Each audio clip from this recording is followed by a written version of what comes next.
তিতিরদের বাসায় এসে ড্রয়িং রুমে বসে আছে খলিল। মনে মনে ভাবছে এখনও কণা কেন আসছে না ওকে দেখতে। একটি ছেলে, যুবক ধরনের, সে এসে বলল, আঙ্কেল, আপনার কথা মায়ের মুখে অনেক শুনেছি। তাই নাকি? কী নাম তোমার? ছেলেটি বলল, আমার নাম আবির। বাবা তো মারা গিয়েছে, বাবাও বলতো আপনার কথা।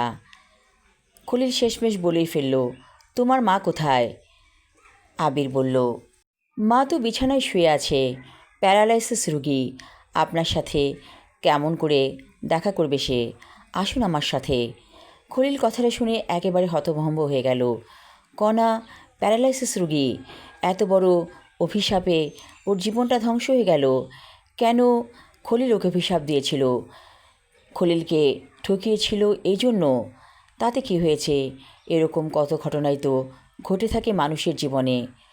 খলিল বলল, চলো, আমি তোমার মায়ের সাথে কথা বলবো। বেডরুমে এসে দেখল কণা শুয়ে আছে, ফ্যাল করে তাকিয়ে আছে খলিলের দিকে। খলিলকে চিনতে পেরেছি বলে মনে হয় না। খলিল বলল, তুমি ভালো আছো কণা? কণার চোখ দিয়ে টপ টপ করে পানি পড়ছে। তার মানে খলিলকে সে চিনতে পেরেছে।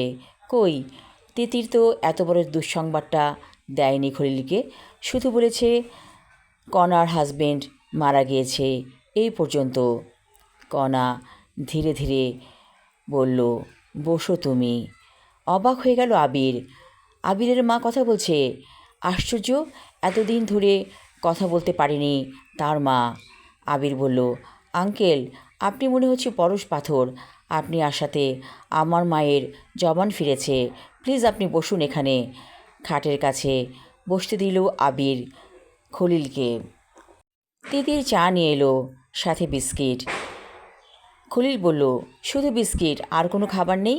তিতির বলল, দুপুরের আয়োজন করছি, আপনাকে খেয়ে যেতে হবে। খলিলের মনে হলো ওরা অনেক অভাবে আছে, আসবাবপত্র কেমন যেন জীর্ণ। খলিল বলল, আমি বাজার করার টাকা দিচ্ছি। তিতির ধমকে উঠে বলল, বাজার করার টাকা দিতে হবে না, আমরাই বাজার করব, আপনি চুপচাপ বসে থাকেন, কোনো কথা বলবেন না। খলিলের কাছে ভালো লাগলো তিতিরের এই শাসন। চুপচাপ বসে আছে খলিল।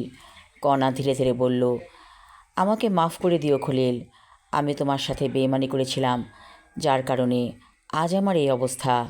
খলিল বলল, তাতে কি হয়েছে? তুমি তো বলেছিলে ভালো পাত্রপক্ষ এসেছে, তোমাকে বিয়ে দিতে চায় তোমার বাবা।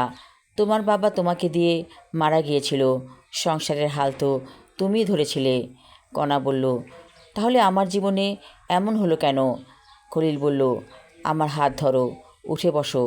তোমার মনে একটা বদ্ধমূল ধারণা হয়েছে আমার অভিশাপে তোমার জীবন এমন হয়েছে। আসলে কথাটা ঠিক না। কণা বলল, আমি বাঁচতে চাই, আমি সুন্দর করে বাঁচতে চাই। খলিল বলল, আমার হাত ধরো। হাত ধরতেই কণা ধীরে ধীরে উঠে বসলো বিছানাতে, তারপর নেমে দাঁড়ালো। সপ্তম আশ্চর্যের মতো আশ্চর্য হয়ে গেল সবাই। এ কী কাণ্ড! যেই কণা এতদিন বিছানায় ছিল, আজ সে উঠে বসেছে এবং খলিলের হাত ধরে হাঁটতে চাইছে। তিতির দৌড়ে এসে বলল, খলিল ভাই, আপনি আমার আপুকে বাঁচান, ওনার মনে বদ্ধমূল ধারণা হয়ে গিয়েছে, উনি আর সুস্থ হবেন না। খলিল বলল, আমি তো আছি, সুস্থ হবে না কেন? তারপর কণা ধীরে ধীরে হেঁটে কিচেনে এলো, বলল, আমি নিজ হাতে চা তৈরি করে খলিলকে খাওয়াবো, খলিল খুব দুধ চা খেতে পছন্দ করে। তিতির বলল, দুধ চা পরে হবে, আগে রান্না বান্না করি, খলিল ভাই আজকে আমাদের সাথে খাবে। কণা ধীরে ধীরে বলতে লাগলো, এভাবে এভাবে রান্না কর। তিতির অনেক খুশি, একটা চেয়ার এনে দিয়েছে রান্নাঘরে।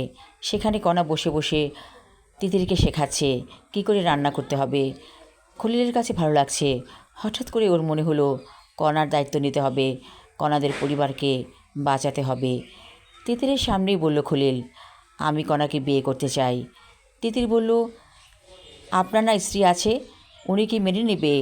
খলিল বলল, মেনে নেবে না কেন?